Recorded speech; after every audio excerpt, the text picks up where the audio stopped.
These are clip-on aero bars attached to a road bike. In this video, we'll see whether or not they belong on your endurance cycling machine. They have a reputation for causing neck and back pain from the aggressive position that compromises visibility and handling. But these aggressive positions are useless for an endurance cyclist who instead would prioritize a more upright, sustainable position. They're becoming more and more popular in ultra cycling races like Race Across America, the Transcontinental Race, and even some off-road races like the Tour Divide. But why? The two main benefits are comfort and efficiency. By leaning forward and resting your forearms on the thick, dense foam on the Aero Bar cups, the hands are free from fatiguing vibration. A different mix of muscles are recruited for pedaling and body support too, so other muscles can catch a break. With time and adaptation, an endurance Aero Bar position becomes plainly comfortable and sustainable for a very long time. The arm cups also provide an ultra upright tops position too, which is nice for stretching out. Speed is increased, or required power for a speed is decreased when using aero bars due to getting a bit lower, much more narrow, and assuming a more efficient shape to punch through the wind. This is measured by drag area, or CDA, and allows us to calculate the power needed to overcome a net headwind. Marketing folks and journalists love to obscure this figure by ignoring raw measurements and reframing it into metrics of questionable usefulness.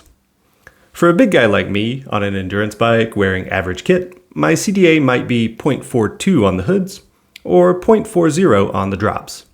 Pretty much a parachute. Clip-on aero bars, or the puppy paws position, typically tests about 0.05 CDA lower than the drops, and about 0.07 CDA lower than the hoods. So I can expect a CDA of about 0.35 when on the aero bars. Various sources found similar results, but has been most clearly presented by Aero Coach. If taken at face value, this translates to about a 15 to 20% drag reduction. At 30 km per hour net headwind, this is an extra 1.25 to 1.8 km per hour at the same power, or 18 to 25 fewer watts. To fight through a 40 km per hour net headwind, 1.75 to 2.5 km per hour could be gained, or 43 to 60 watts saved. Of course, there's plenty of individual variation and real-world caveats, but my informal personal tests are roughly in line with these predicted outcomes. Check out my video, Randonneurs Should Ride Fast Bikes, where I discuss how efficiency gains like this are important even for a non-racer. You can probably access these benefits too. According to Audax Club Parisian Rule 3.4, any form of human-powered vehicle is acceptable. The only stipulation is that the vehicle must be powered solely by the rider. This was echoed on the websites of various randonneuring governing bodies across the world, but not every club allows them. For example, aero bars are forbidden by Audax India Randonneurs. The nature of their rides, often using high-speed highways, attitudes of automobile drivers, and strong group riding habits were all contributing factors for this decision, according to the AIR director. With that in mind, let's move on to the downsides of aero bars, safety first among them. Delayed access to brake levers is an undeniable hazard and a deal breaker to many. This was sadly proven true in a 2014 fatal accident between a cyclist on aero bars and a pedestrian. Users of aero bars should be mindful of the risk levels of different conditions. For example, urban areas, high traffic roads, rain or foggy weather, fast descents, blind curves, and riding alongside pedestrians, children, or pets are high-risk situations where full control and access to brakes are vital. Unless you're on the front, riding aero bars in a group is risky, poor etiquette, and should be completely avoided. Vision is another safety concern. There's an aero benefit to being in a low aggressive position that allows air to smoothly flow over and around the head and onto the back. This encourages racing-type athletes to use a more aggressive head-down position, which inevitably compromises visibility. As a result, you get accidents like pro cyclist Egan Bernal rear-ending a parked bus last year when he was training on his TT bike. By contrast, an endurance position will only be slightly lower than on the drops, and so visibility is not significantly compromised. Spacers can help an endurance rider achieve such a position on the aero bars. So can riding in a position where your chin is up. This keeps your vision up too. But when you ride for as long as a randonneur, fatigue will eventually set in, and you'll find yourself starting to look down at the ground more than looking forward. You should check out my video on sleep strategies for randonneurs to help remain vigilant and fight fatigue on your very long rides. Poor handling is a third major safety concern. Aero bars play a major role in the prevalence of single bike crashes in time trials and the stereotypes of triathlete bike handling skills. With a narrow distance between contact points at the elbows, outside influences like bumps, passing cars, and wind gusts more powerfully induce instability. Chris Froome's training crash serves as another high-profile example of the risks involved. An endurance fit will naturally space the pads wider than a racer, compromising handling a bit less. Still, just like adapting to the position, handling on aero bars takes lots of practice. Err on the side of caution if conditions approach your limit of safe handling. The strikes against aero bars don't end at safety. They add 300 to 500 grams to the handlebar. This dulls steering responsiveness and causes the bars to flop around when parked. This is a problem if you get joy from the crisp, light handling bikes. And that 0.05 CDA saved from riding on the aero bars? Well, when you're not using them, Aero Coach found that they penalize the rider 0.01 CDA, roughly the difference between a modern aero bike and a climbing bike. Heavy utilization of aero bars are needed to see an advantage in speed or efficiency. Aero bars also change the options available for mounting things. They take up handlebar space. Computers and lights may need to be mounted on stem bolt adapters or to the aero bars themselves. Handlebar bags cannot easily be accessed, but more aero inline bags can be attached.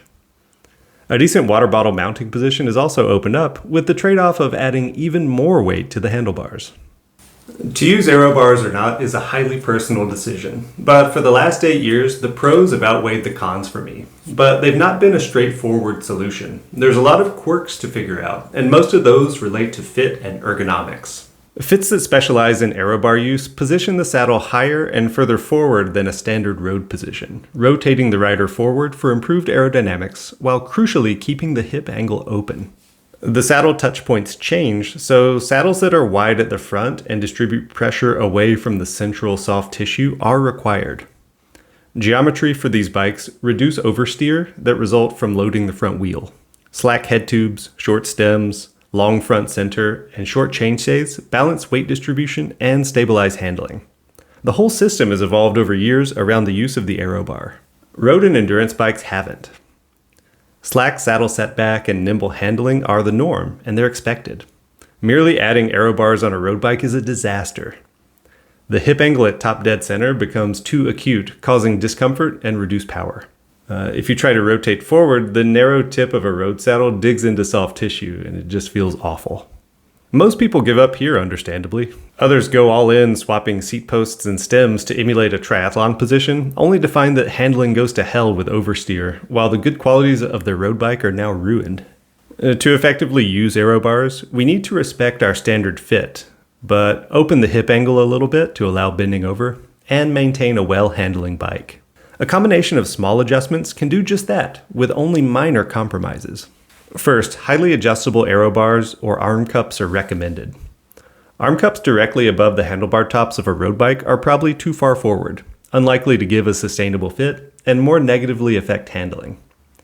Instead, arm cups behind the handlebars will likely provide a better fit and reduce handling penalties. This adjustability is also useful to meet Paris-Brest-Paris legality if you plan to do that ride, which requires the extensions not go past the brake levers.